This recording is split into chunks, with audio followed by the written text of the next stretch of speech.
Yanda gwagwarmayar Bello ta kasance da jibgegen dodo a dajin Kududdufi. Ku biyo mu don jin ya aka yi wannan gwagwarmaya ta kasance.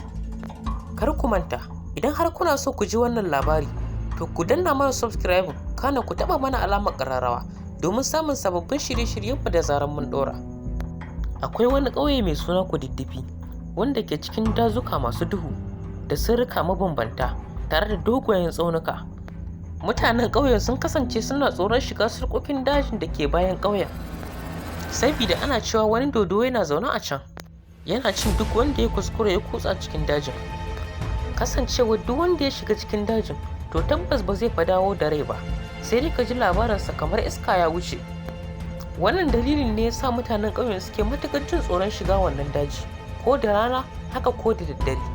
Amma sai dai a wannan ƙauye akwai wani yaro mai suna Bello Gagara. Bello Gagara shahararren maraji ne, ya yanke shawarar sai ya gano babban musabbabin da ya sa mutane suke ɓata a cikin wannan daji, wanda hakan ne ya sa ya ƙudiri niyya, ya kuma yi shiri na gaske don ganin ya cimma wannan daji. Haka Bello Gagara ya shiri na gaske tare da ɗaukar takobinsa da fitila, ya bi tsawon dare ya kutsa cikin wannan daji. Bayan shigar Bello Gagara cikin wannan daji ne da fitilarsa yana haska hannunsa ɗauke da takobi.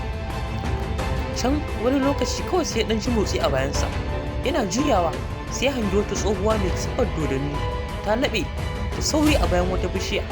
Amma wannan bai sa Bello Gagara ya razana ba, haka ya tunkari gaban wannan bishiya da isassa sai ta donin tsohuwa mai siffar dodanni sai ta ƙalƙale mashi da dariya ta ce, idan har kana so ka gano gaskiyar lamari, to tabbas ka biyo ni, ka biyo bayana, domin ni ne kawai zan iya gwada ma gaskiya.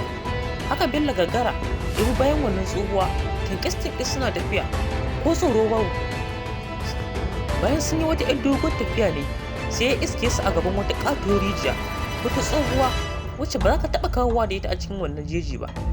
Sannan wannan tsohuwa ta ce wa Bello Gagara, zo ka leƙa cikin wannan rijiyar. Bello Gagara bai ji tsoron komai bai matso, ya zo ya leƙa. Leƙawarsa ke da wuya, sai ya ga mutane gumaka suna giftawa a cikin wannan rijiya. Abin ya matuƙar bawa Bello Gagara mamaki, sai ya juyo dubi tsohuwar. Me nake gani haka? Tsohuwar ta sheƙi da dariya, ha ha ha ha, ta ce, duk wanda ya shigo wannan jeji, to shine yake zama a cikin wannan rijiya mu zama da shi gunki. Idan kai ma har kana so ka tsira da rayuwarka, to dole sai ka yi ƙoƙari ka yi tsallake wannan rijiya da gudu ba tare da waiwayawa baya ba. Bello Gagara yi ƙoƙarin yin haka, ija da baya, ito da gudu da nufin ya tsallake rijiya. Amma sai da ya je santa tsakiyar rijiyar, kawai sai ya ji an riƙe shi ƙamƙam ta baya. To a tunaninka Bello Gagara zai samu ƙwacewa daga hannun da ya riƙe shi, ko kuma ba zai ƙwace ba?